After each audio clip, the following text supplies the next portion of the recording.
Ketika manusia itu mulai bertambah banyak jumlahnya di muka bumi, dan bagi mereka lahir anak-anak perempuan, maka anak-anak Allah melihat bahwa anak-anak perempuan manusia itu cantik-cantik, lalu mereka mengambil istri dari antara perempuan-perempuan itu, siapa saja yang disukai mereka. Berfirmanlah Tuhan, rohku tidak akan selama-lamanya tinggal di dalam manusia, karena manusia itu adalah daging, tetapi umurnya akan 120 tahun saja. Pada waktu itu orang-orang raksasa ada di bumi, dan juga pada waktu sesudahnya, ketika anak-anak Allah menghampiri anak-anak perempuan manusia, dan perempuan-perempuan itu melahirkan anak bagi mereka, inilah orang-orang yang gagah perkasa di zaman purbakala, orang-orang yang kenamaan. Ketika dilihat Tuhan bahwa kejahatan manusia besar di bumi, dan bahwa segala kecenderungan hatinya selalu membuahkan kejahatan semata-mata, maka menyesallah Tuhan bahwa Ia telah menjadikan manusia di bumi, dan hal itu memilukan hatinya. Berfirmanlah Tuhan, Aku akan menghapuskan manusia yang telah kuciptakan itu dari muka bumi, baik manusia maupun hewan, dan binatang-binatang melata dan burung-burung di udara, sebab aku menyesal bahwa aku telah menjadikan mereka. Tetapi Nuh mendapat kasih karunia di mata Tuhan. Inilah riwayat Nuh. Nuh adalah seorang yang benar dan tidak bercela di antara orang-orang sezamannya. Dan Nuh itu hidup bergaul dengan Allah. Nuh memperanakan 3 orang laki-laki, Sem, Ham, dan Yafet. Adapun bumi itu telah rusak di hadapan Allah dan penuh dengan kekerasan. Allah menilik bumi itu, dan sungguhlah rusak benar, sebab semua manusia menjalankan hidup yang rusak di bumi.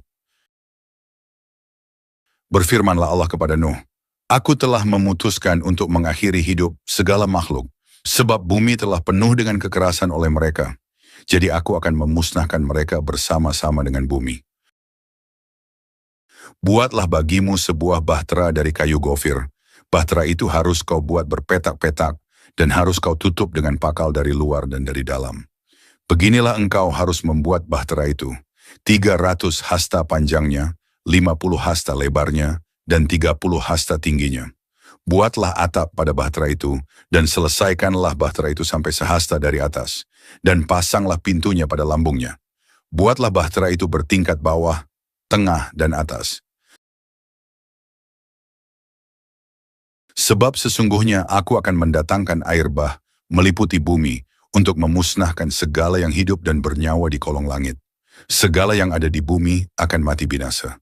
Tetapi dengan engkau, aku akan mengadakan perjanjianku, dan engkau akan masuk ke dalam bahtera itu, engkau bersama-sama dengan anak-anakmu, dan istrimu dan istri anak-anakmu.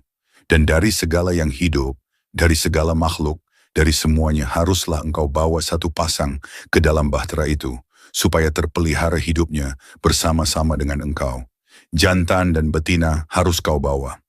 Dari segala jenis burung dan dari segala jenis hewan, dari segala jenis binatang melata di muka bumi, dari semuanya itu harus datang satu pasang kepadamu, supaya terpelihara hidupnya. Dan engkau bawalah bagimu segala apa yang dapat dimakan, kumpulkanlah itu padamu untuk menjadi makanan bagimu dan bagi mereka. Lalu Nuh melakukan semuanya itu. Tepat seperti yang diperintahkan Allah kepadanya, demikianlah dilakukannya. Untuk mendapatkan kisah menarik lainnya dari Alkitab, silakan subscribe, like, dan nyalakan notifikasi. Sampai jumpa, Tuhan memberkati selalu. Shalom.